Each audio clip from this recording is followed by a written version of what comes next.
Hello students, how are you all? I hope you all are doing good. Welcome to the Torque Institute. I am Anu Gupta and I will going to teach you the physics subject, right? तो अभी तक हम लोगों ने बात करी थी कि क्लास 9th का हमने चैप्टर मोशन स्टार्ट किया था जिसमें हम अभी तक लेक्चर नंबर 1 एंड 2 कर चुके हैं। आज हमारा लेक्चर 3 होने वाला है। लेक्चर 1 और 2 ही देख के आप लोग इस लेक्चर पे आइएगा तो ज़्यादा आपको बेटर अंडरस्टैंडिंग आएगी। अगर आपने फर्स्ट और सेकंड लेक्चर नहीं देखा है तो मैं डिस्क्रिप्शन में लिंक प्रोवाइड कर दूंगी, वहां से आप फर्स्ट और सेकंड लेक्चर को देख सकते हैं। तो चलिए आज शुरू करते हैं अपना लेक्चर नंबर 3। आज की क्लास में हम लोग क्या करने वाले हैं, we are going to talk about what. सबसे पहले हम देखेंगे कि मोशन क्या होता है। Will try to understand what is the relation between rest and motion. और उसके बाद मेजर जो बहुत इंपॉर्टेंट टॉपिक इस चैप्टर से है, we will be talking about distance and displacement. Okay, so first of all we will be talking about motion,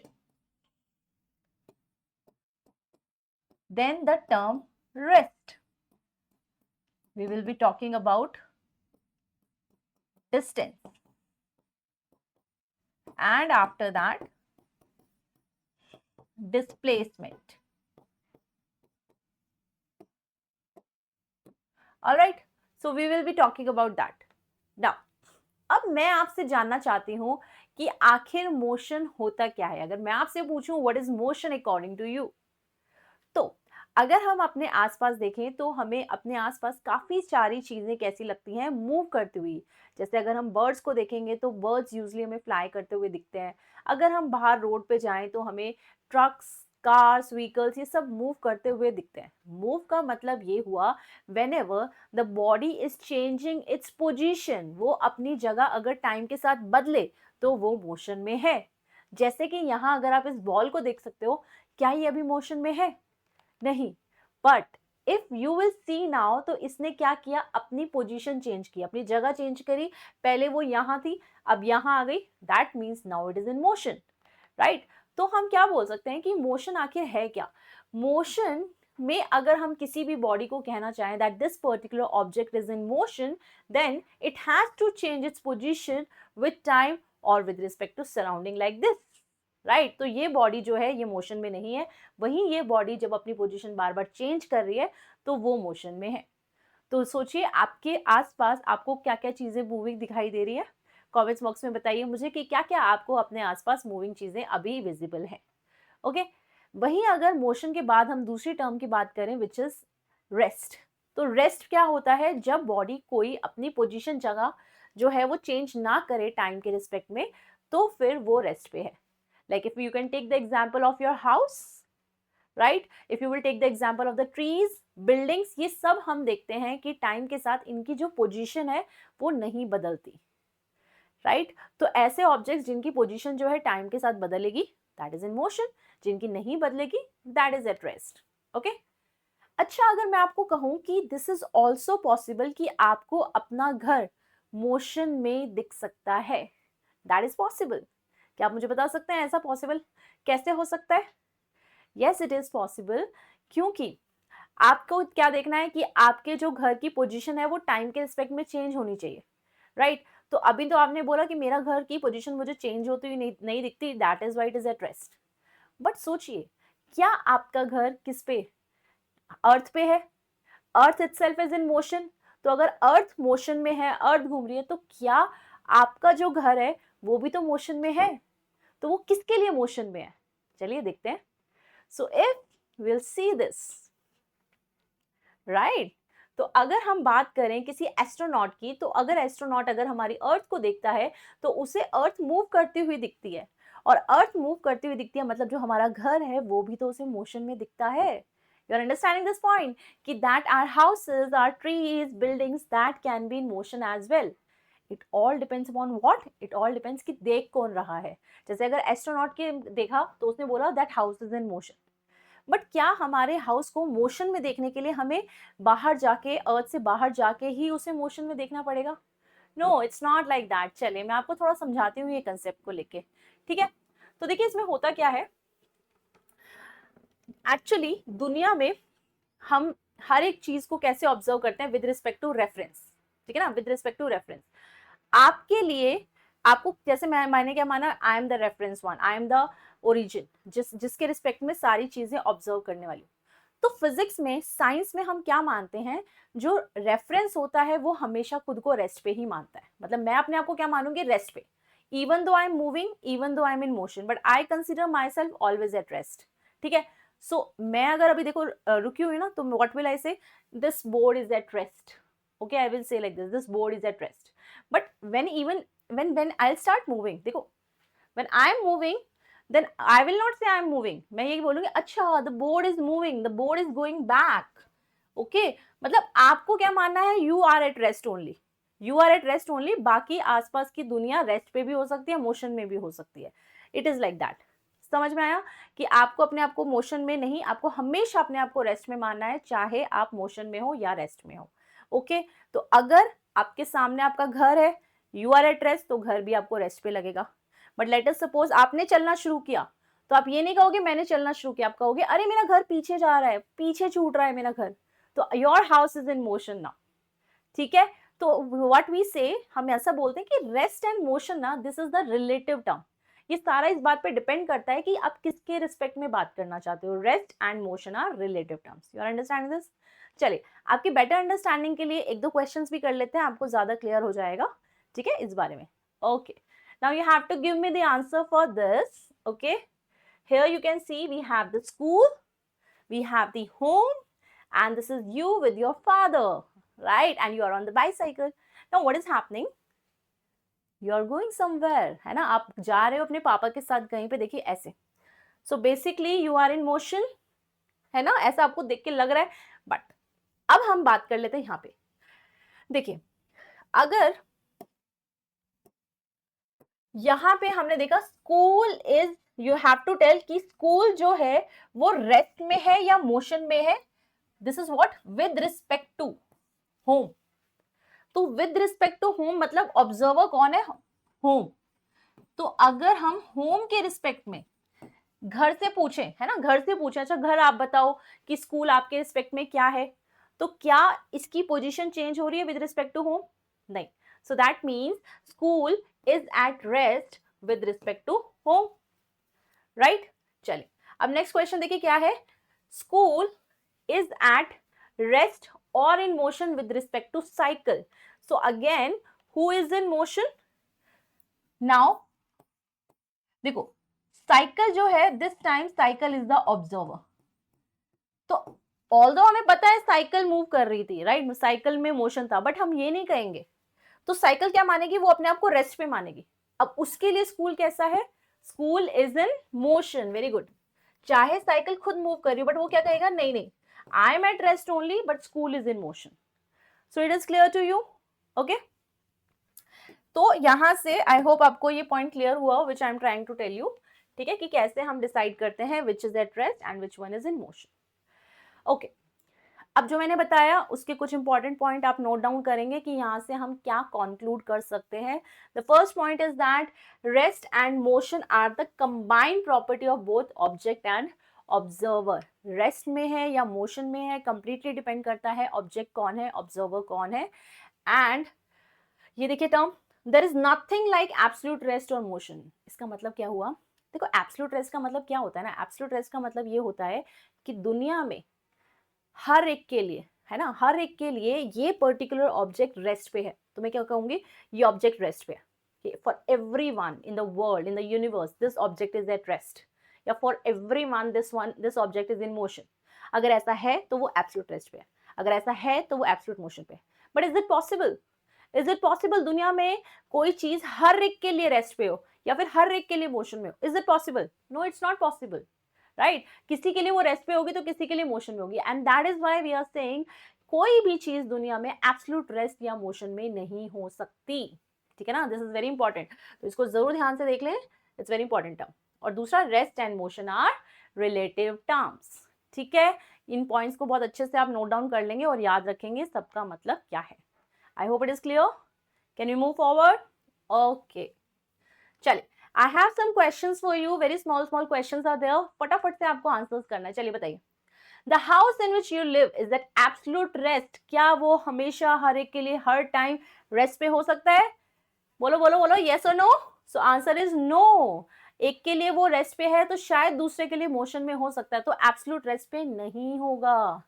चलिए next question देखते हैं। Is your friend in motion with respect to you, क्या आपका friend आपके respect में motion में है? कब? If both are sitting in a car from Delhi to Mumbai traveling 1500 kilometre in 2 hours, अगर आप और आपका फ्रेंड दोनों एक ही गाड़ी में बैठे हैं, समझ रहे हो, दोनों एक ही गाड़ी में बैठे हैं और यहाँ से ट्रैवल करके एक जगह से दूसरी जगह जा रहे हैं, तो क्या आपका फ्रेंड आपके रिस्पेक्ट में मोशन में है कि रेस्ट में है?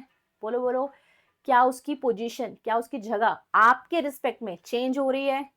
क्या आपको ऐसा लग रहा है कि मैं पीछे छूट गया वो आगे चला गया, या मैं आगे चला गया वो पीछे छूट गया, ऐसा कुछ नहीं ना। Throughout the journey you feel that it is at rest. तो इसका आंसर क्या हो जाएगा बताइए? No, it's answer is no. Is it clear? चलिए इसका बताइए, कंसेप्ट ऑफ रेस्ट और मोशन, कंसेप्ट ऑफ रेस्ट और मोशन इनमें से कौन सा ठीक है? रिलेटिव, एब्सोल्यूट या दोनों? सो answer is relative, absolute is not possible, right, जो अभी हमने बात करी, तो रिलेटिव इज द आंसर। ठीक है, okay. So is it clear? यहाँ तक जो जो बातें मैंने आपको बताई समझ में आई? तो it was about the rest and motion, ठीक है ना, जो हमने अभी बात की है रेस्ट एंड मोशन की बात की। आई होप आपको अच्छे समझ में आया हो। अब हम अपने नेक्स्ट टॉपिक की तरफ बढ़ रहे हैं जो है डिस्टेंस एंड डिस्प्लेसमेंट, इसके बारे में बात करेंगे। ठीक है, चलिए तो ट्राई टू अंडरस्टैंड दिस। देखिए हम क्या कंसीडर कर रहे हैं, हम एक पॉइंट से दूसरे पॉइंट, यहाँ पे जाना चाहते हैं, इस पॉइंट से दूसरे पॉइंट पे जाना चाहते हैं। So what are the ways by which we can go from one place to another, बताइए।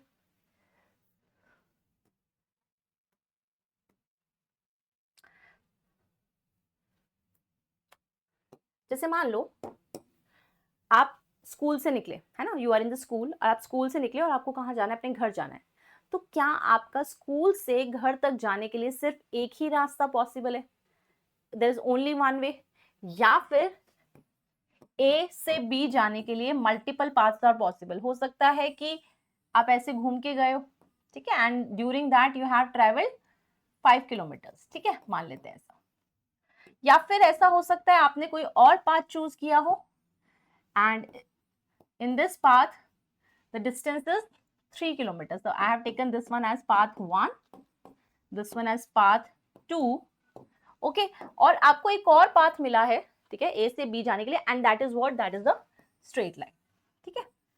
तो ये मान लेते हैं this is 2 kilometre. So we have 3 different paths. आपको स्कूल से घर जाने के लिए 3 अलग अलग रास्ते पता है, 5 किलोमीटर, 2 किलोमीटर, 3 किलोमीटर्स, ओके। तो एक्चुअली में जो रास्ता आप चलोगे, जैसे मान लो आपने क्या किया, आपने ये वाला पाथ चूज किया, सो this is the path length which you have actually travelled. तो इसको क्या बोलते हैं कि आपने इतना डिस्टेंस ट्रैवल किया 5 किलोमीटर्स। लेकिन पाथ 1 के लिए ही अगर मैं डिस्प्लेसमेंट बोलूं कि डिस्प्लेसमेंट क्या होगा, तो ध्यान से सुनिए, डिस्प्लेसमेंट क्या होता है, this is the shortest path between the 2 points, 2 points के बीच का सबसे छोटा रास्ता। अब देखिए अगर मैं बोल रही हूं मेरे पास ये एक पॉइंट है ए और ये एक बिंदु है बी, चलो ये बताइए इनके बीच में सबसे छोटी लाइन क्या बन सकती है, which is the smallest line which is possible? क्या वो ऐसे बनेगी, क्या वो ऐसे बनेगी, और will it be a straight line? बोलो बोलो बोलो।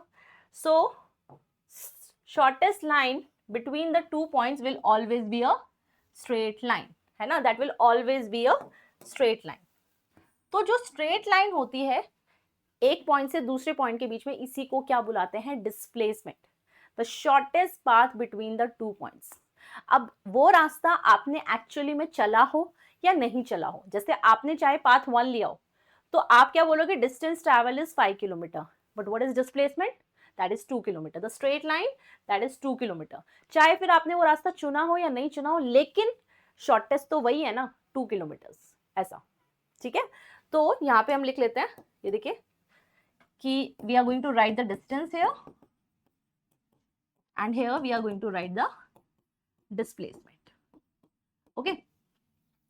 तो बेटा ये देखिए पाथ 1 के लिए बात करते हैं, then we have path 2 and then path 3। चलिए पाथ 1 के लिए डिस्टेंस बताइए कितना है, 5 किलोमीटर्स, राइट। पाथ 1 के लिए डिस्प्लेसमेंट बताइए कितना है, आपने चला है नहीं चला है doesn't matter, but straight line क्या है 2 किलोमीटर्स, राइट।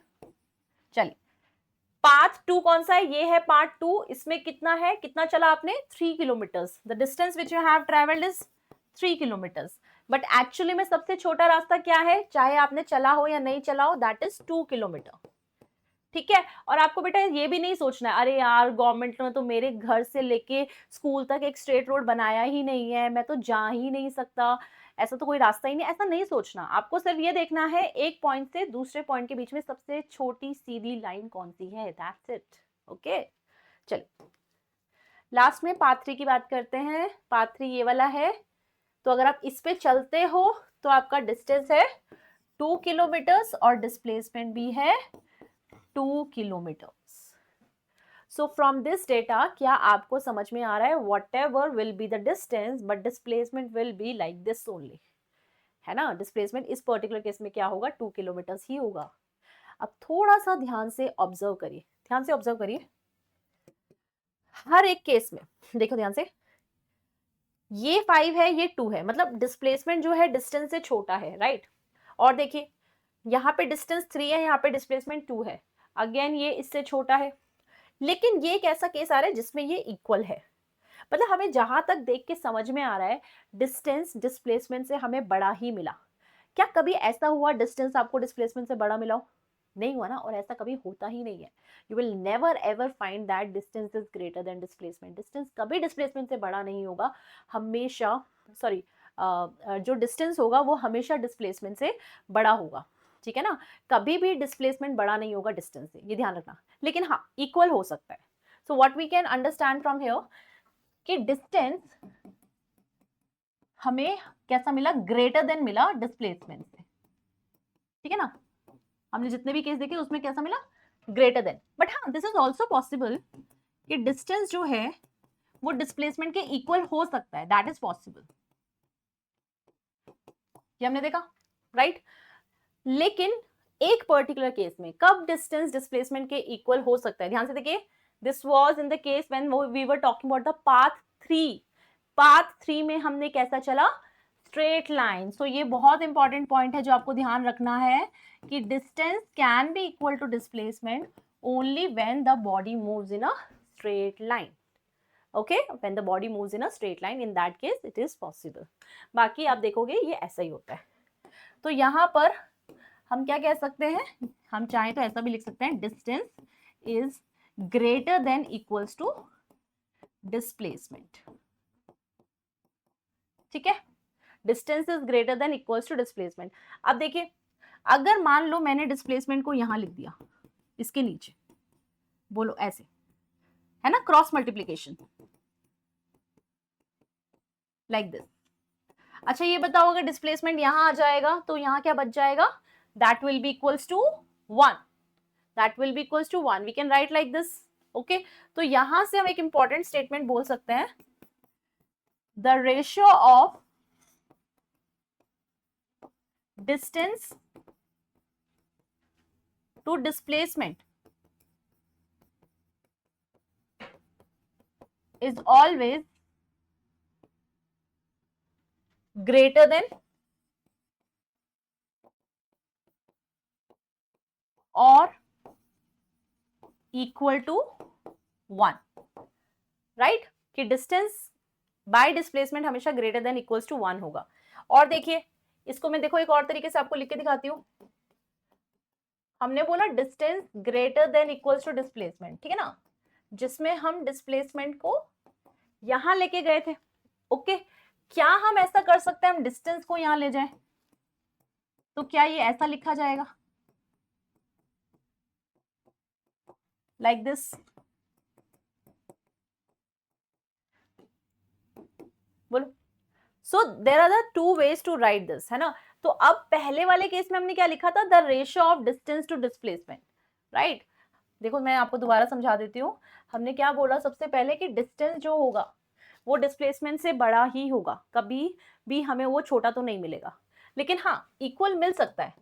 इक्वल मिल सकता है कब? जब बॉडी स्ट्रेट लाइन में मूव करे, ऐसा हमने बोला था। फिर मैंने आपको क्या बोला, आप इसको और इसको कंबाइन करके ऐसे लिख सकते हो। देखो ग्रेटर देन इक्वल्स टू 1 को कंबाइन करके, ग्रेटर देन इक्वल टू को कंबाइन करके ऐसा लिख सकते हैं। अब इसको यहाँ ले आओ तो ये ऐसा लिखा जाएगा। तो it's something very important statement है ना, इससे क्वेश्चंस भी आते हैं, एमसीक्यूज भी बहुत बन सकते हैं कि ratio of distance to displacement क्या होगा, that will always be greater than और इक्वल्स टू 1। तो कभी तो ऐसा पूछ लेते हैं और कभी ऐसा पूछ लेते हैं the ratio of displacement to distance.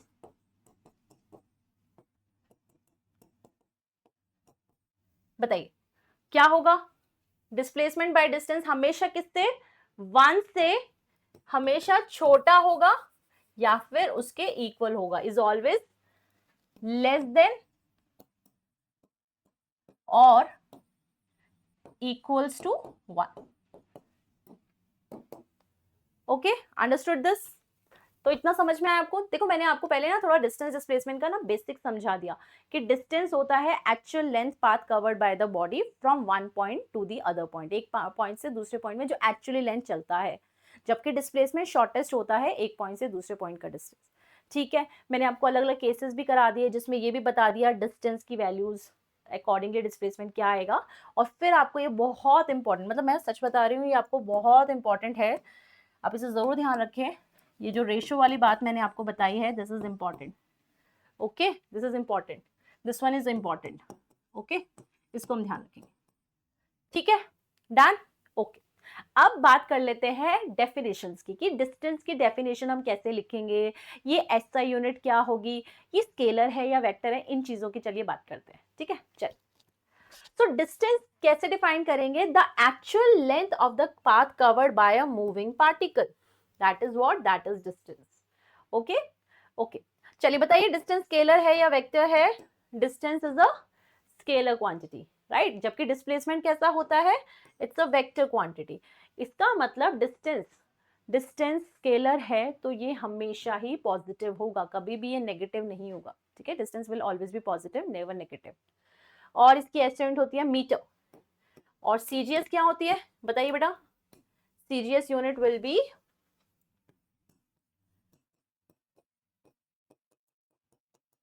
Centimetre. ठीक है, ये होती है मीटर, ये होती है सेंटीमीटर। डिस्टेंस हमेशा पॉजिटिव होगा, जैसा मैंने आपको बताया स्केलर क्वांटिटी है तो नेगेटिव नहीं होगा। ठीक है, और ये डायरेक्शन पे भी डिपेंड नहीं करता है। ठीक है, फिर उसके बाद देखिए डिस्टेंस कभी भी डिक्रीज नहीं करेगा, it will always be increasing. अब ये देखते हैं कि कौन सी ऐसी डिवाइस है which is use to measure the distance. That device name is odometer. Very good, device name is odometer. आप देखोगे आपके जो कार वगैरह होती है ना, उसमें जिसमें डिस्टेंस मेजर करके लिखा होता है उसके अंदर लगा होता है ओडोमीटर। वही स्पीड को मेजर करने के लिए भी एक डिवाइस लगी होती है कार में, बताइए कौन सी होती है? बताइए बताइए, that is speedometer. Very good, speedometer is the device जो स्पीड को मेजर करती है, वहीं ओडोमीटर इज द वन जो डिस्टेंस को मेजर करती है। ओके, चलिए आगे बात करते हैं and let's talk about the displacement. आपको डिस्प्लेसमेंट को डिफाइन करना है, सो that's how you can define the shortest distance between initial and final position, है ना। इनिशियल और फाइनल पोजीशन के बीच का सबसे छोटा रास्ता डिस्प्लेसमेंट है। और मैं आपको बताऊं, यहां से हम ये भी कंक्लूड कर सकते हैं, इसका मतलब डिस्प्लेसमेंट सिर्फ इनिशियल और फाइनल पॉइंट पे डिपेंड करता है। बीच में आपने रास्ता कैसा चला है, आप कितना घूम के आए हो, कैसे आए हो, इस बात से फर्क नहीं पड़ता। तो ये मतलब हम कह सकते हैं डिस्प्लेसमेंट हमारा पाथ इंडिपेंडेंट होता है, पाथ पे डिपेंड नहीं करता। ओके, चलिए then the next one is it's a vector quantity. SI unit same होती है जो डिस्टेंस की होती है, दैट इज मीटर। तो डिस्प्लेसमेंट की भी मीटर होती है और सीजीएस होती है सेंटीमीटर। ओके, देखिए वेक्टर है तो it can be positive, negative and even zero. अच्छा मैम, आपने हमें वो वाले एग्जांपल्स तो बता दिए जिसमें डिस्प्लेसमेंट पॉजिटिव हो सकता है, बट ये नेगेटिव और जीरो कैसे हो सकता है? How is it possible? तो चलिए देखते हैं ऐसा कैसे हो सकता है। देखो, अगर मान लो आपने पॉइंट ए से चला और आप कहां तक गए? बी पॉइंट तक गए। और कुछ रास्ता चल के आप वापस कहाँ आ गए, सेम ए पॉइंट पे। आपने यहां से चला, वापस कहाँ आ गए, यहीं पे। तो if initial point and final point is same, अगर आपका इनिशियल और फाइनल पॉइंट सेम होगा, इन दैट केस डिस्प्लेसमेंट हो जाएगा जीरो। ठीक है ना, इनिशियल और फाइनल पॉइंट का अगर सेम है तो डिस्प्लेसमेंट जीरो हो जाएगा, क्योंकि हम क्या बोलते हैं, इनिशियल और फाइनल पॉइंट के बीच का सबसे छोटा रास्ता जो कि कुछ है ही नहीं, वो तो सेम ही पॉइंट पे है, इसलिए displacement zero. Similarly you can take the example of this, है ना, जैसे मान लो आपने इस पॉइंट से चला, आप घूम के दोबारा यहीं आ गए, तो भी डिस्प्लेसमेंट हो गया zero. So all these examples you can take for the zero displacement. But क्या डिस्टेंस जीरो है? No, it is not zero. But क्या इसमें है? No, it is not zero. Distance zero नहीं है, बट डिस्प्लेसमेंट जीरो है। ठीक है, चल नेगेटिव डिस्प्लेसमेंट का एग्जाम्पल मैं आपको जल्दी बताऊंगी, देखते रहिए। ऑलराइट, देखिए अब आपके स्कूल में ना काफी बार आपसे पूछते हैं, 2 मार्क्स का क्वेश्चन आ जाता है या 3 मार्क का क्वेश्चन आ जाता है, सब्जेक्टिव क्वेश्चन पूछते हैं, right the differences between distance and displacement. तो ये मैंने आपको पूरा लिख के दे दिया है कि जब भी आपका क्वेश्चन ऐसा आए कि आपको डिफरेंसेस लिखने हैं, सो that's how you can write the differences. जो भी मैंने अभी तक आपको बताया समझाया, वही सारे यहाँ पर मैंने मेंशन किया है for the difference purpose. Okay, तो इसको जरूर आप अच्छे से लिख लेना, नोट डाउन कर लेना या फिर स्क्रीनशॉट ले लेना, ये आपके बहुत काम आने वाला है। लीजिए, ठीक है, चलिए अब I have some questions for you and I expect कि आप जल्दी जल्दी से कमेंट बॉक्स में आंसर्स लिख के मुझे बताइए कि क्या इनके आंसर्स हैं। बहुत आसान सवालों से मैं शुरू कर रही हूँ, तो देखिए और बताइए answer. So displacement is dash distance between initial and final position. बताइए बताइए, displacement क्या है? It's the shortest distance. Very good, shortest distance. Next one, displacement is path dependent. वो कह रहे हैं displacement path पे depend करता है क्या? बोलो, no, it doesn't depend upon that. ये सिर्फ initial और final point पे depend करता है, जैसे मैंने आपको बताया था, right? Okay, चलिए next question भी है हमारे पास। Which of the following is true for displacement? पढ़िए, पहला कह रहा है ये कभी जीरो नहीं हो सकता। क्या डिस्प्लेसमेंट जीरो नहीं हो सकता है, अभी तो मैंने आपको बताया, अगर हम इनिशियल और फाइनल पॉइंट सेम रखेंगे तो इट इज पॉसिबल। और देखिए, इसका मैग्नीट्यूड कभी भी डिस्टेंस से बड़ा नहीं होगा। Its magnitude is greater, sorry, its magnitude is greater then the distance. इसका मैग्नीट्यूड डिस्टेंस से बड़ा होगा। क्या पॉसिबल है? क्या डिस्प्लेसमेंट कभी डिस्टेंस से बड़ा हो सकता है? नो, ये तो उसके हमेशा क्या होता है, छोटा होता है या उसके इक्वल। तो आंसर क्या बनता है? Option D, very good, neither A and B. Okay, बहुत बढ़िया बहुत बढ़िया। चलिए अब हम पढ़ते हैं न्यूमेरिकल सेक्शन की तरफ, जिसमें आप लोग को लगता है डर, पर मैं सभी क्वेश्चंस बहुत इजी लेवल से और बहुत धीरे धीरे कराऊंगी ताकि आपकी अंडरस्टैंडिंग अच्छी हो। आप ध्यान से क्वेश्चंस को देखना एंड अपना बेस्ट ट्राई करना इनका आंसर्स निकालने के लिए, ठीक है? तो चलिए देखो, फर्स्ट क्वेश्चन, इसने क्या बोला, the person travels from point O to A. देखो बेटा, ये है पॉइंट ओ, ठीक है, और हमने ना ओ से ए ऐसे चला। देखो ए कहाँ पे है, यहाँ पे सीधा। आपसे क्या पूछा है, बताओ डिस्टेंस कितना चला और डिस्प्लेसमेंट कितना चला। देखो ध्यान से, हम यहां से यहां तक चले तो हमने कितना चला, 0 से 10 तक चला, मतलब हमने डिस्टेंस कितना चला, 10। अगर डिस्टेंस 10 चला, अब ध्यान से देखो, क्या हमने कुछ टर्न लिया या कुछ किया? हमने तो सीधा रास्ता ही चला है ना। तो इन दैट केस जब हम सीधा रास्ता चलते हैं तो डिस्टेंस डिस्प्लेसमेंट के इक्वल होता है। दैट मीन्स क्या आंसर होना चाहिए, डिस्प्लेसमेंट शुड ऑल्सो बी 10। तो आंसर हो गया सी। क्या आपका आंसर करेक्ट है? Very good, C is the correct answer, 10,10। चलिए नेक्स्ट देखते हैं। The person travels from point O to A. देखो ओ टू ए, पहले ऐसे गया, देन ए टू बी। ध्यान से देखिए बेटा, पहले ऐसे गया ओ से ए और फिर ए से बी, यहां पे ऐसे। तो आपसे पूछा है अगर पर्सन ऐसे चलेगा तो उसका डिस्टेंस एंड डिस्प्लेसमेंट हमें बताना है। डिस्टेंस एंड डिस्प्लेसमेंट बताइए, डिस्टेंस कितना चला और डिस्प्लेसमेंट कितना चला, निकालिए, फाइंड आउट। स्क्रीन को पोज करके कोशिश कर सकते हैं निकालने की, निकालिए। हो गया? क्या है आपका आंसर? चलो चेक करते हैं कि आपका आंसर मैच कर रहा है करेक्ट से। देखो, अगर हम यहां से यहां तक चले तो पहले तो कितना चले 10, फिर 11, 12, 13, 14। Are you understanding this? कि देखो बेटा यहां तक तो हम 10 तक चले, फिर उसके बाद देखो 1 2 3 4, इसका मतलब हमने डिस्टेंस कितना चला है 14।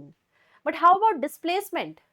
डिस्प्लेसमेंट डिस्प्लेसमेंट की अगर हम बात करें तो हम कह सकते हैं बेटा यहां हमारा इनिशियल पॉइंट था, ऑल्दो हम ऐसे जाके ऐसे आए, बट है तो फाइनल पॉइंट यही ना। तो हमारा जो डिपेंड करता है वो किस पे डिपेंड करता है, इनिशियल और फाइनल पॉइंट पे। ओके तो हमने कितना चला, यहां से यहां तक चला, यानी कि हमने कितना चला 6। So I can say the distance is 14 and the displacement is 6। So answer is D. क्या आपका भी यही आंसर है? Very good, 14,6 is the correct one. ठीक है, चल नेक्स्ट देखते हैं। ओके यहां पर ध्यान से देखिए, you have a car which is going from 3 to 6, 3 to 6 तक जा रही है ऐसे सीधी। डिस्टेंस कितना होगा, डिस्टेंस कितना होगा, कितना चले हम 1 2 3। देखो अब क्या मानोगे, इसको ओरिजिन मान लोगे 1 2 3, तो हम कह सकते हैं डिस्टेंस चला है हमने 3। And what about displacement? It is in straight line, so displacement will also be 3.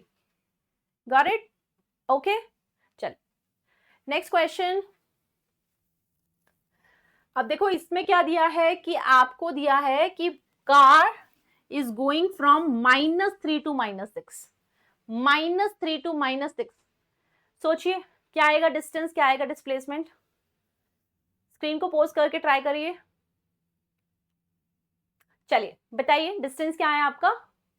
देखो डिस्टेंस की अगर बात करें हम तो इस बात से कोई फर्क नहीं पड़ता यहाँ -3 है -4 है क्या है, क्योंकि डिस्टेंस क्या होता है, it's a scalar quantity and it will always B positive. तो ध्यान से देखो, अगर मैं यहाँ बात करूं तो एक तरह से मान लो ये जैसे मैंने 0 से शुरू किया, राइट? तो दिस इज व्हाट 1 2 3, समझ रहे हो? मतलब मैंने यहाँ से बोला, यहाँ से कैलकुलेट करते हैं। सो this is 1 2 3, so I can say the distance is 3, right? अच्छा डिस्प्लेसमेंट बताइए, डिस्प्लेसमेंट बताइए, आर यू गेटिंग +3? यस बताइए, आर यू गेटिंग -3? चलिए जिसका आंसर +3 आए कमेंट बॉक्स में बताइए +3 है, -3 वाले बताइए। ओके चलिए मैं बताती हूँ इसका करेक्ट आंसर हम कैसे निकाल सकते हैं। देखो अभी तक मैंने डिस्प्लेसमेंट आपको नॉर्मल तरीके से बोला, अच्छा देखो इसको स्ट्रेट लाइन में है या कैसे है उस हिसाब से लिखते हैं, बट अब मैं आपको एक बहुत अच्छा फॉर्मूला बताने जा रही हूँ डिस्प्लेसमेंट का। आपको जब भी कंफ्यूजन हो या आपको डेली हमेशा मतलब जब भी आपको डिस्प्लेसमेंट निकालना आप ये फॉर्मूला लगा लो, आपका कभी आंसर गलत नहीं आएगा, नेवर एवर। ठीक है ना, कभी गलत आंसर नहीं आएगा, आप इसे यूज करिए। क्या चीज की मैं बात कर रही हूँ ध्यान से देखिए, कि जब भी हमें डिस्प्लेसमेंट निकालना होगा हम लोग क्या यूज करेंगे, final position minus initial position. ठीक है, we are going to use that. अब ये क्या चीज है, देखो हम क्या कह रहे हैं, मतलब आप क्या करोगे XF माइनस XI। ठीक है चलो इसको यूज करके देखते हैं। यहां पे देखिए फाइनल पोजीशन की बात करते हैं, कौन सी है हमारी final position, this is my final position. ठीक है, मतलब ये है XF, XF इज -6, और ये है हमारी इनिशियल पोजीशन, मतलब ये है XI। ओके तो आई कैन से displacement is XF minus XI। ठीक है, ये फॉर्मूला आप ध्यान रखेंगे। अब हमने क्या कहा, फाइनल क्या है -6, फिर हम क्या लगाएंगे माइनस, और इनिशियल क्या है -3। सो this is what -6 minus minus क्या हो जाएगा प्लस, +3, यानी कि आंसर कितना आ जाएगा -3। Displacement in this case will be -3। Are you understanding this? तो इस तरह से अगर आप करते हैं तो आपका प्लस माइनस का कंफ्यूजन जो है अगर आपको आ रहा है वो बिल्कुल भी नहीं आएगा, आपका एकदम करेक्ट आंसर आएगा। तो आप ये यूज करिएगा। ओके यहां तक क्लियर हुआ? ठीक है, तो मैंने आपको कुछ क्वेश्चंस बताए कि these are one of the type of the questions of distance and displacement जो पूछे जाते हैं। बट हाँ डिस्टेंस एंड डिस्प्लेसमेंट में बहुत अलग अलग तरह के क्वेश्चंस पूछे जाते हैं, तो मैं आपको सारे टाइप के क्वेश्चंस कराऊंगी इस वीडियो में। आप वन बाय वन सबको ध्यान से देखते रहिए क्वेश्चंस को और ट्राई करते रहिए, सारे टाइप के क्वेश्चंस कवर हो जाएंगे। ओके, चलिए नेक्स्ट देखते हैं कि नेक्स्ट किस तरह के सवाल आते हैं डिस्टेंस एंड डिस्प्लेसमेंट पे। चलिए अब देखो यहां क्या लिखा है, राइनो वॉक्स 3 मीटर ईस्ट। सबसे पहले देखिए whenever we are talking about this east west, हमेशा ध्यान रखना ये होता है east, this is west, this one is north and this one is south.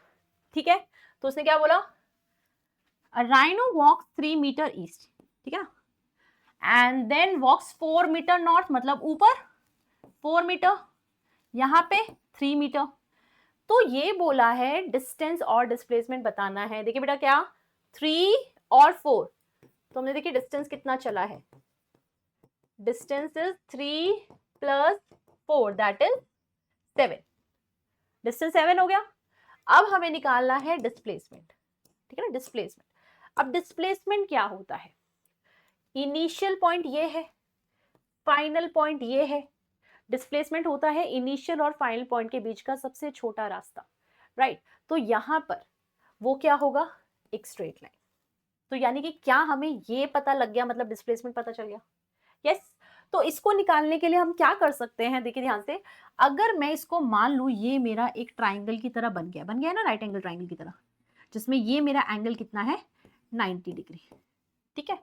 तो क्या मैं इसको बेस बोलूं, क्या हम इसको परपेंडिकुलर बोल लें, क्या हम इसको हाइपोटेन्यूज बोल लें, है ना, ऐसे कह सकते हैं। तो अब समझ में आ रहा है आपको कि अगर ये राइट एंगल ट्राइंगल है और हमें हाइपोटेन्यूज निकालना है, तो how we can find if we have the perpendicular and base as well. याद आ रहा है कुछ, very good. So we can use Pythagoras here, by using Pythagoras theorem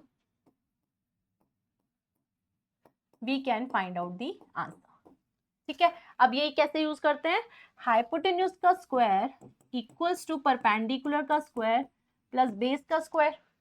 okay, अब हमारा ट्राइंगल कैसा बन रहा था, 3 4 एंड दिस वन इज 5, है ना। अगर हम इसको सॉल्व करेंगे तो 5 आ जाएगा। देखो कैसे आएगा, क्या ये सही है, हाइपोटेन्यूज का स्क्वायर इज इक्वल्स टू 4 का स्क्वायर प्लस 3 का स्क्वायर। 4 का स्क्वायर कितना होता है, 4 का स्क्वायर इज 16, 3 का स्क्वायर इज 9, 16 प्लस 9 इज 25। अब क्या करें, यहाँ पे स्क्वायर है तो we can use under root both side, तो इससे कितना आ जाएगा 5। तो देखिए आ गया ना 5।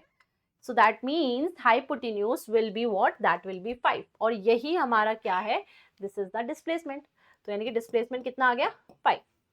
So what is the correct answer of this question? That is 7,5. You understood this? समझ में आया। अगर आपके इस तरह के क्वेश्चंस आएंगे तो हम ऐसे इन्हें सॉल्व कर सकते हैं। एक और क्वेश्चन दूं मैं आपको, ऐसा करोगे ट्राई, चल चल, अगर आपको ट्राई करना है तो ये ट्राई करिए। मान लो एक बॉडी ने इस पॉइंट से चलना शुरू किया और कितना चला 5, और यहां से ऊपर कितना चला 12, ठीक है ना, 12 मीटर। चल यहां से यहां तक डिस्टेंस एंड डिस्प्लेसमेंट दोनों निकालना है, बताइए मुझे। पोज द स्क्रीन, स्क्रीन को पोज करिए, ट्राई करिए, डिस्टेंस और डिस्प्लेसमेंट मुझे दोनों बताइए, कमेंट बॉक्स में आंसर करिए, जल्दी बताइए। हो गया, कैन वी डिस्कस नाउ। तो डिस्टेंस कितना हो जाएगा 5 प्लस 12 दैट इज 17 मीटर। वहीं अगर हम डिस्प्लेसमेंट निकालें तो कैसे निकालोगे, विद द हेल्प ऑफ, कैसे निकालेंगे, यहां भी अगेन हम यूज कर सकते हैं पाइथागोरस थ्योरम, राइट। तो आप पाइथागोरस लगाएंगे तो यहां पर क्या आएगा, अंडर रूट ऑफ 5 का स्क्वायर प्लस 12 का स्क्वायर। 5 का स्क्वायर कितना होता है 25, 12 का स्क्वायर कितना होता है 144, ऐसा यह है आपका। उसके बाद क्या करेंगे, इनको add, so this is root 169। ये रूट 169 किसके इक्वल हो सकता है, very good, that is equals to 13। तो हमारा इस क्वेश्चन का आंसर कितना आ जाएगा 13 मीटर। ऑलराइट, सो इस क्वेश्चन में हमने कैसे निकाल लिया, पॉइंट ए से बी तक का डिस्टेंस एंड डिस्प्लेसमेंट। क्लियर हो जाएंगे वाले क्वेश्चन। करना क्या है, you have to use the Pythagoras here, ठीक है। Okay, ready for the next type of questions. देखना चाहते हो नेक्स्ट टाइप का कैसा क्वेश्चन आ सकता है। ये देखिए, अ साइक्लिस्ट राइड्स 10 किलोमीटर ईस्ट। देखिए, पहले तो आप ऐसे बना लीजिए, ईस्ट, वेस्ट, नॉर्थ, साउथ। तो क्या बोला, अ साइक्लिस्ट राइड्स 10 किलोमीटर ईस्ट, या आपने 10 किलोमीटर बनाया, 5 किलोमीटर साउथ, ये देखिए नीचे जाना है 5 kilometre, and finally 8 kilometre west. अब वेस्ट किस तरफ है, इस तरफ, तो आपको इधर आना है 8 किलोमीटर ऐसे। So basically this is the diagram, right? ऐसा,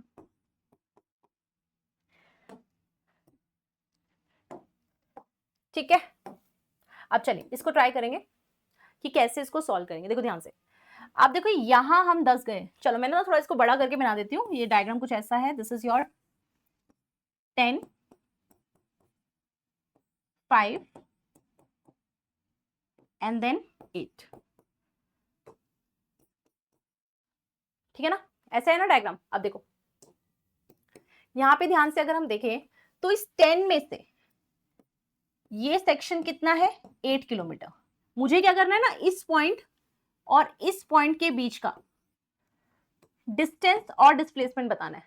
ओके, तो डिस्टेंस तो क्या हो जाएगा, सिंपली 10 + 5 + 8, ठीक है ना, 10 + 5 + 8। लेकिन डिस्प्लेसमेंट के लिए देखिए, इस पॉइंट और इस पॉइंट का सबसे छोटा रास्ता जो कि क्या है, दिस वन, ये this one you have to find. तो बेटा अब ध्यान से देखेंगे, इसमें हम क्या कर सकते हैं, अगर हम सोचें क्या ये एक राइट एंगल ट्राइंगल बन रहा है, जिसमें ये है हाइपोटेन्यूज, ये है बेस, ये है परपेंडिकुलर। देखो देखो कुछ ऐसा हो रहा है, तो क्या मुझे पता लग सकता है कि परपेंडिकुलर कितना है। ध्यान से सोचो, इफ दिस इज 5 किलोमीटर तो परपेंडिकुलर भी 5 किलोमीटर ही होगा, राइट। और देखिए अगर ये कितना है, ये पूरा कितना है 10, ये कितना है 8, दिस इज 10, दिस इज 8, तो यानी कि ये कितना होगा 10 - 8, right. So that must be 2 kilometre. समझ में आया, हमने क्या किया, हमने ये डायग्राम बना लिया पहले, फिर मैंने यहाँ पे आपको बताया कि इस पॉइंट और इस पॉइंट के बीच का डिस्प्लेसमेंट निकालना है, दैट्स अ स्ट्रेट लाइन। मैंने यहाँ पर और यहाँ पर इस तरह से खुद से ही क्या किया, लाइंस को एक्सटेंड किया, तो यहाँ पर एक राइट एंगल ट्राइंगल बना जिसमें ये है 5 and this will be 10 - 8 that is 2, right. ऐसा लिख सकते हैं। तो 5 और 2 आ गया आपके पास, देखिए इधर, now you have this 5 kilometers, 2 kilometers, and we need to find this. Now again, what will we use? Very good, Pythagoras. So hypotenuse ka square equals to p ka square plus b ka square. So this is p is what? 5 ka square plus 2 ka square. So this is 25. 2 का square will be plus 4. तो ये कितना आ गया 29, तो answer will be √29 kilometre, correct, √29 kilometers, that is the answer. Is it clear to you? Okay, can you move forward to the next question? Chaliye, now next question, one athlete has to complete 4 rounds of 200 meter of a circular track to complete in a race event. मतलब आपके पास क्या है, एक circular track है, ठीक है ना, इस तरह से। इस सर्कुलर ट्रैक में एक एथलीट ने इस पॉइंट से शुरू किया, ठीक है, और ऐसे करते करते one athlete has to complete 4 rounds of 200 metre of a circular track. मतलब इसका पूरा पैरामीटर जो दिया है ना वो 200 मीटर का दिया है। एक चक्कर काटने का मतलब कितना काट लिया आपने, 200 मीटर्स, 200 मीटर्स। तो ऐसे ऐसे 4 राउंड काटे हैं, 4। तो ओवरऑल डिस्टेंस क्या होगा बताइए, एक में 200, दो में 400, 3 में 600 एंड 4 में 800. Very good. 800 metre will be the distance covered by the athlete. Right, this is the answer. Very good. चलिए नेक्स्ट बताइए, अगर सेम क्वेश्चन में आपसे डिस्प्लेसमेंट पूछा जाए, सेम क्वेश्चन में 4 राउंड कंप्लीट करने के बाद एथलीट का डिस्प्लेसमेंट क्या होगा? अगर आपने 4 राउंड कंप्लीट किए हैं, means you have started from this point, coming back to this point, after 4 rounds you will be at the same point.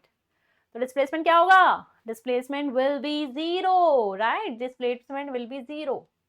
Very good. ठीक है, यहाँ तक क्लियर है? ठीक है, ओके. चलिए, we are going to talk about the next question. ये जो नेक्स्ट क्वेश्चन है ये आपकी ही बुक का एनसीईआरटी का सवाल है, बहुत बार आता है, बच्चे बहुत कंफ्यूज होते हैं इस क्वेश्चन को लेके, इसलिए इसे बहुत ध्यान से देखना. क्वेश्चन बहुत आसान है, try to understand it properly. Okay, देखिए क्वेश्चन क्या है. An athlete completes 1 round of a circular track of diameter 200 meter in 40 seconds. चलिए, ये हमारा है सर्कुलर ट्रैक. ठीक है, क्या गिवन है? लाइन टू लाइन चलते हैं. It completes 1 round of a circular track of radius 200 metre. Radius दिया गया है 200 मीटर. एक चक्कर, जैसे कि बोला एक राउंड, एक राउंड में कितना टाइम लगता है? 40 सेकेंड. ऐसा बोला, 40 सेकेंड. ठीक है, तो what will be the distance covered and displacement, दोनों ही पूछा गया है, डिस्टेंस भी और डिस्प्लेसमेंट भी. कब? At the end of 2 minute 20 second. कि जब, अभी तो देखो 40 सेकेंड की बात हुई, पर उसने बोला जब 2 मिनट 20 सेकेंड पूरे हो जाएंगे. देखो ध्यान से, जब 2 मिनट 20 सेकेंड पूरे हो जाएंगे तब डिस्टेंस और डिस्प्लेसमेंट बताना है. ओके, अच्छा देखो बेटा, 2 मिनट्स का मतलब क्या मैं बोलूं? 2 इंटू 60. क्या 2 मिनट्स का मतलब होता है 120 सेकेंड्स, है ना? 120 सेकेंड प्लस हमारे पास कितने सेकेंड बचे हैं? 20 सेकेंड. ये देखो, है ना? क्या बोला हमने?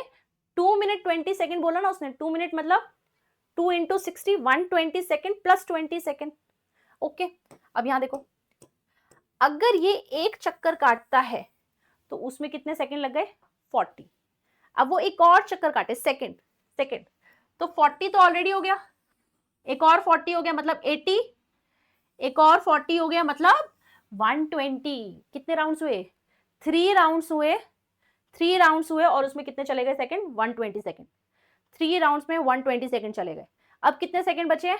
20 सेकेंड. अब देखो, 40 सेकेंड में अगर पूरा राउंड होता है, 40 सेकेंड में अगर पूरा राउंड होता है तो आधा राउंड कितनी देर में होगा?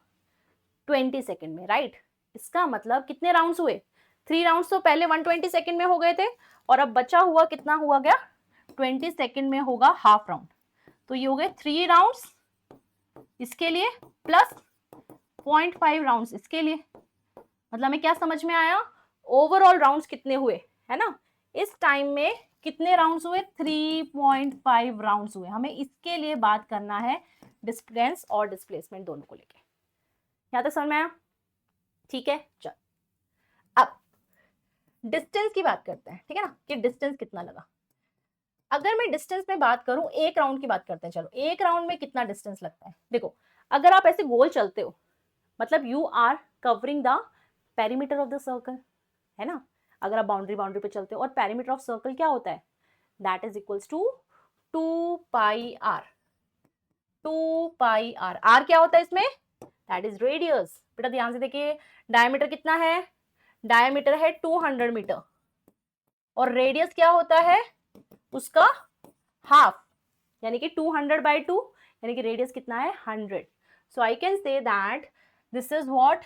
2 पाई इंटू 100. 2 pi into 100. ठीक है, बट बेटा ये 1 राउंड के लिए, हमको कितने राउंड्स की बात करनी है? 3.5 राउंड्स की. तब जाके हमारा डिस्टेंस पूरा कैलकुलेट हो पाएगा. तो हम क्या कहेंगे कि एक काम करते हैं, ये जो आपने निकाला है इसको 3.5 से मल्टीप्लाई कर दो. 2 पाई इंटू 100 को ऐसा लिख सकते हैं. अब देखो, पाई क्या होता है? Pi is 22/7 into 100. ऐसा लिखेंगे. अब देखो, नाउ कट द डेसिमल, नीचे क्या आएगा? 10. अब देखो आगे, 7 5 जा 35, ठीक है, 5 2 जा 10, 2 से 2 कैंसिल, क्या बचा 20, 200. So distance covered in 3.5 rounds, or I can say distance in 2 minutes 20 seconds will be 2200 metre. Got it? इस तरह से हम डिस्टेंस निकाल पाएंगे. डिस्टेंस समझ में आ गया? ओके, चलिए अब डिस्प्लेसमेंट की बात करते हैं. देखो डिस्प्लेसमेंट के लिए समझो, हमने क्या बोला, इतनी देर में हमने 3 चक्कर तो ये काट लिए. अगर आपने 3 पूरे राउंड्स ले लिए तो इनिशियल फाइनल पॉइंट सेम है, डिस्प्लेसमेंट क्या हुआ 0, राइट. अब क्या बचा है, आधा राउंड. आप कहाँ आओगे, यहाँ पे आओगे. ये इनिशियल पॉइंट है, ये फाइनल पॉइंट है, ये इनिशियल पॉइंट है, ये फाइनल पॉइंट है. तो क्या हुआ, इनके बीच की स्ट्रेट लाइन ये हो गई, which is equals to diameter, right, which is equals to diameter. So इसका मतलब हम अगर डिस्प्लेसमेंट की बात करेंगे, so displacement in 2 minutes 20 seconds will be equal to diameter of circle, and the diameter of circle is 200 meters. So this will be the answer. ठीक है, ये क्लियर है? ओके, देख लो ध्यान से. ओके, इस क्वेश्चन में कुछ डाउट लग रहा है? देखिए, समझ में आ गया कैसे किया है हमने. सबसे पहले 1 राउंड की बात करी, 40 सेकेंड्स में होगा. फिर हमने कहा 2 मिनट 20 सेकेंड का मतलब 3.5 राउंड्स है. उस हिसाब से हमने डिस्टेंस भी कैलकुलेट कर लिया है एंड डिस्प्लेसमेंट भी. Okay, so I hope it is clear. Okay, now I have some questions for you and these are the super fast questions. मतलब क्वेश्चन पढ़ते ही आंसर आ जाना चाहिए, ठीक है. तो देखिए बेटा, एनसीईआरटी एग्जाम्पलर से भी कुछ सवाल लिए गए हैं. फटाफट क्वेश्चन देखिए और आंसर करिए. In which of the following cases of motion the distance moved and the magnitude displacement are equal? किस केस में distance displacement के equal हो सकता है? कमेंट बॉक्स में आंसर करिए फटाफट से.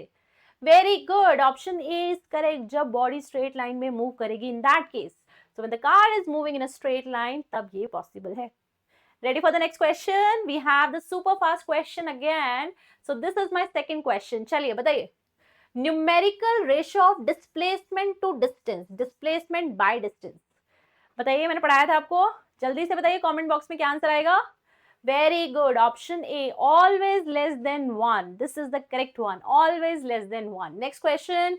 A particle is moving in a circular path of radius r. एक पार्टिकल मूव कर रहा है सर्कुलर पाथ में जिसका रेडियस है r. After half a circle, आधे सर्कल के बाद डिस्प्लेसमेंट क्या होगा? आधे सर्कल के बाद डिस्प्लेसमेंट क्या होगा? Very good, 2r is the correct answer. 2r is the correct one. बहुत ही बढ़िया, वेरी गुड. चलिए अब कुछ अच्छे सवाल करते हैं, ठीक है ना. Let's do some questions. मैं आपको एक चीज करके दिखाऊंगी और एक क्वेश्चन मैं आपको घर के लिए दूंगी, ठीक है. आपको वो क्वेश्चन ट्राई करना है. In the next class we will be discussing that particular question, ठीक है. Ready for that? चलिए, एक कंसेप्ट तो मैं यहाँ करा देती हूँ और एक क्वेश्चन आपको घर के लिए दिया जाएगा. चलिए देखिए इधर. Now what we are going to do, we are going to say that कि मान लो हमने क्या किया, अपना मोशन स्टार्ट किया फ्रॉम पॉइंट ए, ठीक है. I am talking about case 1. If we are moving from A to A, ठीक है, फ्रॉम ए टू ए. अगर हम ए से ए तक जाएं जिसका रेडियस है r, ठीक है, ऐसे. सबसे पहले मुझे बताइए, इन that case what will be the distance. Distance कितना ट्रैवल करोगे ए से? Distance will be 2 pi r. Very good. And how about displacement? अगर हम सेम पॉइंट पे वापस लौट के आएंगे तो डिस्प्लेसमेंट हो जाएगा 0. Very good, it will be 0, right. Very nice. चल नेक्स्ट केस, नेक्स्ट पॉइंट. मान लो अगर मैंने ऐसे ट्रैवल करके यहाँ आया है, ए से बी पॉइंट पे आया है, ठीक है. तो case 2, from A to B, distance बताइए कितना चला. 2 पाई r में हम पूरा चलते हैं, लेकिन अब भी कितना चला, उसका half. That means we have travelled 2 pi r by 2, तो आंसर कितना हो जाएगा, पाई आर, वेरी गुड। और डिस्प्लेसमेंट ए और बी के बीच की सबसे छोटी लाइन, सबसे छोटा रास्ता, that will be a straight line, that means that is the diameter r plus r, तो कितना आंसर लिखोगे आप, इट इज 2r। क्लियर, यहां तक क्लियर है ये वाले पॉइंट। अब देखिए, मान लो मैंने कहा चलो एक काम करते हैं, let's take this point, this is C, हमने कैसे चला, यहां से यहां तक, ठीक है ना, यहां से यहां तक, इसके लिए फाइंड आउट करना है। चलो चलो बताओ बताओ, what will be the distance from A to C and what will be the displacement, that's a question. If you want to take some time you can pause the screen and try. A से C तक distance and displacement बताना है in terms of are. चलिए,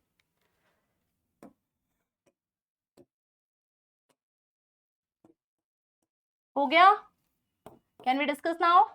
चलिए देखिए, let's talk about the distance case 3 from A to C, ठीक है।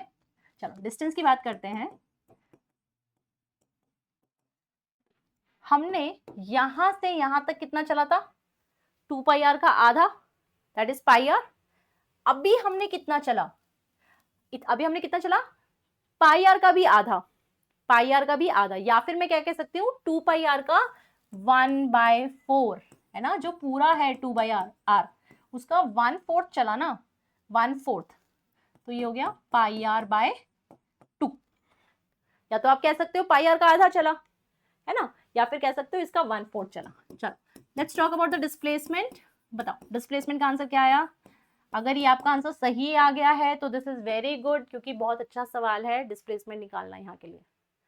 Okay चलो, ए टू सी का डिस्प्लेसमेंट मतलब ये पॉइंट से ये पॉइंट का सबसे छोटा रास्ता, मतलब हमें ये निकालना है, राइट। अच्छा ये देखो बेटा, क्या ये आर है, क्या ये भी आर है, यस। और क्या ये हमें एक ट्राइंगल की तरह दिखाई दे रहा है, ये देखिए, यस। क्या ये आपको ट्राइंगल दिखाई दे रहा है, कैसा ट्राइंगल है, right angle triangle, right angle triangle, जिसमें ये मेरा क्या है, hypotenuse. So what we can use here, we can say that to find the displacement I can use h का square equals to r का square plus r का square, मतलब h का square is 2r का square, है ना। अब हम क्या करेंगे, दोनों साइड अंडर रूट ले लेंगे, कुछ इस तरह से, सही है। ये इससे कैंसिल और ये क्या हो जाएगा, √2, और ये तो इसके साथ कैंसिल हो जाएगा ना, तो √2 इंटू आर, समझे। So in this case displacement will be √2r। अब क्वेश्चन में अगर मान लो r इज 7, तो आपको बोलोगे 7√2, है ना। अगर क्वेश्चन में गिवन है रेडियस 10, तो आंसर हो गया 10√2। So that's how we can find out the displacement for this. Clear है, क्लियर है, वेरी गुड। चलो अब एक और केस रह जाता है इसमें। अगर मैंने आपको पॉइंट बोला ए से डी, हमने देखो कैसे ट्रैवल किया, ये पूरा ट्रैवल किया ऐसे ऐसे, ठीक है ना। बताओ डिस्टेंस कितना चला, केस 4, डिस्टेंस कितना चला हमने, 2 पाई आर होता है पूरा, उसका कितना चला है 3/4, 3/4 ऑफ 2 पाई आर, यानी कि कितना हो गया 3/2 पाई आर, ठीक है ना। कितना चला उसका 3/4, 3/4। एक तो ये तरीका है, अगर आपको ये समझ में आता है तो। नहीं समझ में आता है तो बेटा ये तो समझ में आता है ना कि ये कितना है, ये कितना है पाई आर, ठीक है, और ये कितना है पाई आर बाय 2, है ना। अब आप एलसीएम लोगे तो कितना एलसीएम आएगा 2, यहाँ ऊपर क्या आ जाएगा 2 pi are plus pi are, तो ये कितना हो गया 3 पाई आर बाय 2। आपको वाला समझ में आता है, इट्स गुड। नहीं आता है तो ये कर लो कि आधा पाई आर होता है, ये कितना होता है पाई आर बाय 2, दोनों का एलसीएम लो and find this, then again you will get same, ठीक है। तो ये हो गया डिस्टेंस। चलिए अब आपको बताना है डिस्प्लेसमेंट, ए से डी डिस्प्लेसमेंट क्या होगा, that will be straight line. क्या आपको जाना पहचाना नहीं लग रहा है, यस। क्या ये वैसा ही नहीं है जैसा अभी हमने किया, this is r and this is what, this is my hypotenuse, right. तो पिछले वाले केस में कितना आंसर आया था √2r, और इसमें भी यही आएगा विद द सेम मेथड, समझ में आया? तो ऐसे हमने डिस्टेंस और डिस्प्लेसमेंट निकाल लिया। तो अब ना बेटा इसमें जो मैं बात करूँ डिस्टेंस और डिस्प्लेसमेंट में, अगर सर्कल में कोई क्वेश्चन किसी को बनाना है, काफ़ी टफ बनाना है, थोड़ा टफ बनाना चाहता है, तो ऐसा क्वेश्चन वो बना सकते हैं, इससे ऊपर कोई सवाल नहीं आता। तो मतलब आप मान के चलिए 9th में कॉम्पिटिटिव लेवल की भी मैं बात कर लूँ, मैंने कॉम्पिटिटिव लेवल तक का भी आपको बता दिया है कैसे डिस्टेंस और डिस्प्लेसमेंट के क्वेश्चन आते हैं। अब बस लास्ट एक टाइप बच गया है, जो एक और इम्पॉर्टेंट क्वेश्चन होता है डिस्टेंस डिस्प्लेसमेंट का, वो मैं आपसे पूछ रही हूँ, वो मैं क्वेश्चन घर के लिए दे रही हूँ, एंड आई एक्सपेक्ट आपका जैसे ही आंसर हो जाएगा वो कमेंट बॉक्स में आप बताना। देखते हैं सबसे पहले कौन सही आंसर करेगा, और उसको मैं नेक्स्ट वाली वीडियो लेक्चर में डिस्कस भी करूंगी कि उसे करते कैसे हैं। So you want to know that question? चलिए देखते हैं वो क्वेश्चन क्या है। So the question is very good question it is, ठीक है ना। देखो क्या क्वेश्चन है कि हमारे पास क्या है, वी हैव अ क्यूब,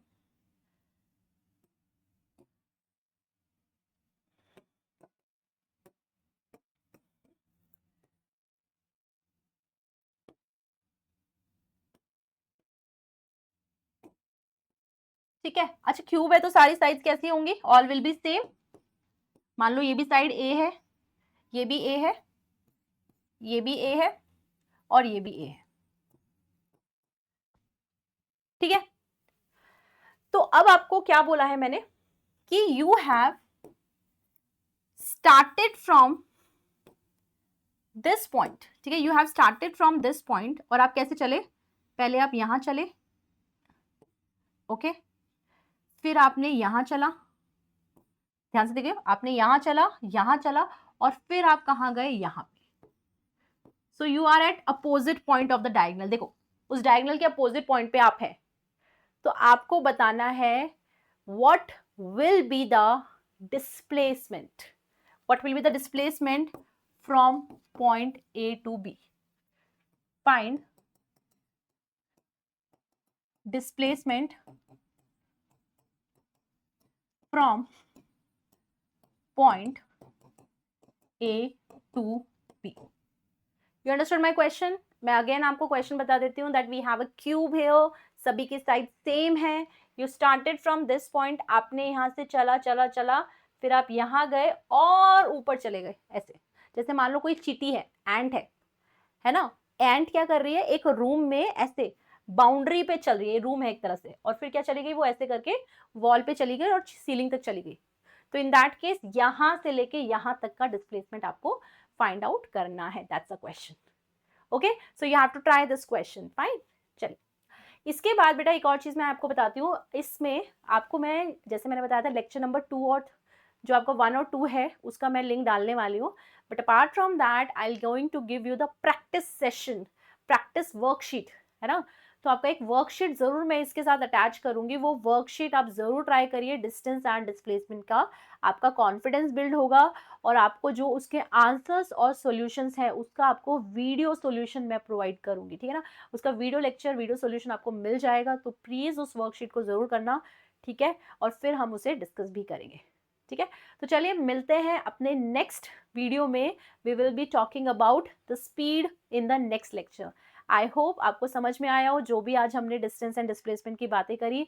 अच्छे से इन क्वेश्चंस की प्रैक्टिस करना, ठीक है, आपका कॉन्फिडेंस और धीरे धीरे बिल्ड हो जाएगा। चलिए मिलते हैं नेक्स्ट क्लास में। Thank you everyone, take care of yourself, bye.